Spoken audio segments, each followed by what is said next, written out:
2 Oekraïense mensensmokkelaars moeten 3 jaar de cel in, maar ze zijn spoorloos. Ze mochten naar Oekraïne om daar hun land te verdedigen en bij hun familie in nood te zijn. Deze mensen zijn dus nu niet meer in Nederland, maar in Oekraïne. En verder in het nieuws vandaag. Opnieuw een dodelijk verkeersongeluk. En het is 4 mei, dodenherdenking.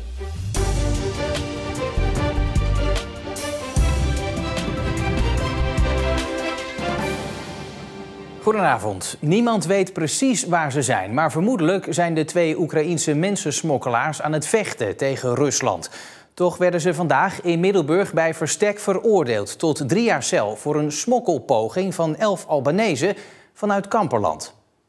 In september vorig jaar werden de 2 Oekraïners opgepakt op verdenking van mensensmokkel. Tijdens een zitting vragen ze om vrijlating aan de rechtbank, zodat ze in hun thuisland kunnen vechten tegen Rusland. Vanwege de bijzondere en zwaarwegende belangen willigt de rechtbank in Middelburg het verzoek in en worden de 2 vrijgelaten. Maar de rechtszaak gaat ondertussen gewoon door. 2 weken geleden eiste het OM in de rechtszaak 4 jaar cel tegen de 2 Oekraïners en eisten ze dat ze onmiddellijk terug naar Nederland moesten komen. Bij in de studio is verslaggever Mark van Leijden. Mark, ze zijn nou dus veroordeeld, maar ze zitten in Oekraïne. Dat is allemaal wel een beetje raar gelopen. Klopt. En er is ook een hoop onbegrip over die beslissing van de rechter op 17 maart, jongsleden. Niet alleen bij ons publiek op social media, maar ook bij het Openbaar Ministerie en ook bij mensenrechten-expert Barbara Omen. Zij vindt het onbegrijpelijk dat de rechtbank in eerste instantie heeft beslist om die Oekraïners vrij te laten om tegen de Russen in hun eigen land te kunnen gaan vechten. Ja, de rechtbank heeft gezegd het is zo'n bijzondere zaak. Wij vinden dat dat toen mocht en ze staan er eigenlijk nog steeds ook achter. Maar tegelijkertijd worden ze vandaag dan wel veroordeeld voor mensensmokkel. Heeft dat dan wel zin als ze er helemaal niet zijn? Nou, daar kun je inderdaad je vraagtekens bij zetten, maar volgens de persrechter is dat wel degelijk belangrijk. Als die straf wel definitief is, dan is er inderdaad het probleem dat ze nu in Oekraïne zitten. Daar zul je ze niet uit vandaan kunnen halen. Daar moeten we realistisch in zijn. Maar nog wel een opmerking daarbij. Want dat recht van de officier van justitie om die straf ten uitvoer te leggen, dus die mensen in de gevangenis te zetten, dat verjaart niet. Dat recht blijft bestaan. Dus als die mensen uit de Oekraïne komen, ooit eens een keer in een land dat lid is van de Europese Unie, dan kunnen ze daar worden gearresteerd en worden overgeleverd naar Nederland om die straf uit te zitten. Dus dat betekent in de praktijk dat deze 2 mannen, als de straf definitief is, heel lang er rekening mee moeten houden dat ze ooit eens naar Nederland zullen moeten om de straf uit te zitten. En dat betekent dus ook dat hun bewegingsvrijheid buiten Oekraïne langdurig heel sterk is beperkt. Ja, Mark, dan tot slot nog even. Er zijn nog 2 Oekraïners die zijn vrijgelaten. Dat ging om mensensmokkel voor de kust van Vlissingen. Ja, die komen natuurlijk ook niet meer terug. Nee, dat lijkt me ook niet. En dat heeft trouwens ook een van de advocaten heeft dat al bevestigd dat dat eigenlijk niet het geval zal zijn. Het is ook totaal onduidelijk waar ze zijn, die verdachten, en of ze wel zijn gaan vechten voor een thuisland bijvoorbeeld. Nou, die zaak moet trouwens nog inhoudelijk worden behandeld, maar de inhoudelijke datum is nog niet bekend. Mark van Leijden, dankjewel. Opnieuw een dodelijk verkeersongeluk vanmorgen. Op de N258 bij Axel is een 18-jarige automobilist uit Hulst om het leven gekomen. De bestuurder van de andere auto is voetballer Rick van Drongelen, hier te zien op archiefbeeld. Hij was onderweg naar een training en is naar het ziekenhuis gebracht. Volgens zijn club KV Mechelen lijken de verwondingen bij hem mee te vallen. De politie doet onderzoek naar het ongeluk. De omgekomen jongen voetbalde bij HVV 24 in Hulst. Die club laat weten dat alle wedstrijden komend weekend komen te vervallen. De club waar zijn vader trainer is, Steen uit Sint-Jan Steen, laat aanstaande zondag het eerste elftal niet spelen. Land- en tuinbouworganisatie ZLTO slaat alarm over de droogte in onder meer onze provincie. Als de zaden in de grond geen water krijgen, dreigt voedselschaarste. Februari was ontzettend nat, maar maart en april waren veel te droog en dat is een probleem. In Zeeland is onvoldoende zoet water om alle akkers en fruitboomgaarden te kunnen beregenen.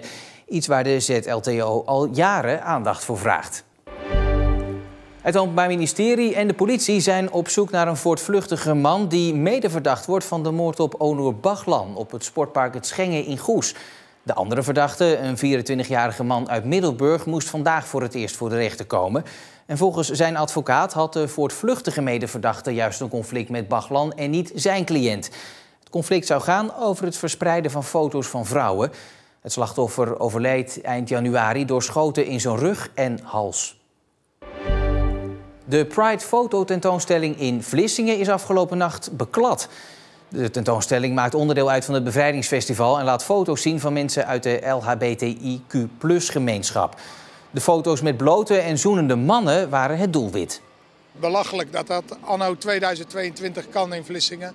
Maar het toont wel het belang van die fototentoonstelling aan. Het lijkt wel alsof we alleen maar verder uit elkaar en meer onbegrip voor andere mensen is ontstaan de afgelopen jaren. De organisatie achter de tentoonstelling gaat aangifte doen. En beschuit met muisjes in Vrouwenpolder. Geen lentelammetjes, maar veulens. Bij de manege van Sophie was het al 3 keer raak. En dit is een van de aanstichters.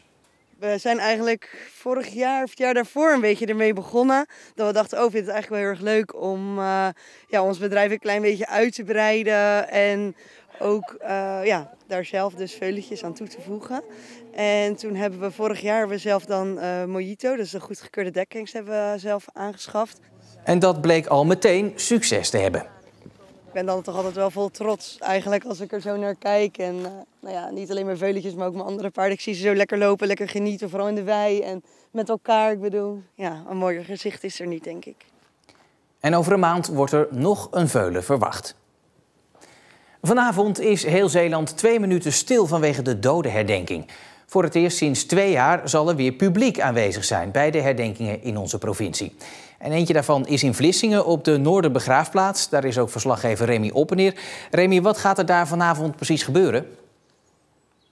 In grote lijnen zal het hetzelfde eruit zien als op de meeste plaatsen in Zeeland. Er worden gedichten voorgedragen, er zal herdacht worden en bloemen en kransen gelegd, zoals hier bijvoorbeeld bij het monument. Waarschijnlijk wordt dit wel de grootste herdenkingsplaats van Zeeland. De organisatie gaat ervan uit dat het flink druk gaat worden. Het is natuurlijk de eerste keer sinds corona dat mensen samen kunnen komen om de doden te herdenken. En dan blijkt toch dat mensen er heel veel waarde aan hechten om samen te kunnen herdenken. Geen herdenking op afstand met een hele kleine groep of digitaal, zoals we het ook een aantal jaren hebben gedaan. We mogen hier weer echt op de Noorderbegraafplaats bij elkaar komen. Ik vind dat heel belangrijk, ook wel heel waardevol. Ik zal zeker ook benoemen dat op dit moment, waar oorlog de afgelopen jaren wat verder van ons weg was, de oorlog nu weer dichterbij gevoeld wordt. Omdat we natuurlijk veel vluchtelingen opvangen, ook in Goes, die vluchten voor oorlog. Hè? Of het nou de Oekraïne is, of Afghanistan of Syrië. En hoe vaak hebben we het niet bij 4 mei-herdenkingen hier en elders in het land tegen elkaar gezegd dat vrijheid niet vanzelfsprekend is. Dat vrijheid zelfs een soort werkwoord is, dat je er met elkaar aan moet werken, iedere dag opnieuw. Dat vrijheid en vrede kwetsbaar zijn. Nou ja, die kwetsbaarheid is wel heel erg duidelijk gebleken de afgelopen periode. Ik denk dat ik vooral ook zal denken ook aan de slachtoffers van de Tweede Wereldoorlog. Van oudsher staat dat natuurlijk op 4 mei centraal. Maar ook aan alle mensen die op dit moment huis en haard moeten verlaten om te vluchten voor bommen en voor oorlog. Al die gedachten zullen zeker in die 2 minuten bij mij passeren. Ja, Remy, het woord Oekraïne viel al. Gaat die oorlog daar nu een grote rol spelen, denk je, bij die herdenkingen vanavond? Ja, op veel plaatsen wel. Er zal vaak aan gerefereerd worden, bijvoorbeeld in toespraken van burgemeesters, zoals we al hoorden. In Sint-Anneland gaat het nog wat verder. Oekraïense vluchtelingen die worden opgevangen op het eiland Tolen gaan daar bijvoorbeeld een rol spelen in een koor. Er zijn Oekraïners die daar ook al in een koor zaten. Zij zullen vanavond een lied tegen horen brengen. En er zal ook een Oekraïense violist optreden. Dus ja, zij gaan een hele prominente rol spelen tijdens die herdenking. Remy Oppeneer, dankjewel. Het was een mooi zonnig begin van de dag met lichte bewolking, maar vanmiddag raakte het toch bewolkt. En morgen dan zijn er opnieuw zonnige perioden, opnieuw ook stapelwolken. In de ochtend landinwaarts kans op een enkele bui. Later is dat gelukkig opgelost. De maximumtemperaturen komen uit tussen de 15 en de 18 graden. En op dit moment wordt alles nog in gereedheid gezet om alles op tijd klaar te krijgen. Maar morgen is in Vlissingen het Bevrijdingsfestival Zeeland. En voor het eerst op het Scheldeterrein. Een hele andere plek, maar zoals je ziet wordt het prachtig hier.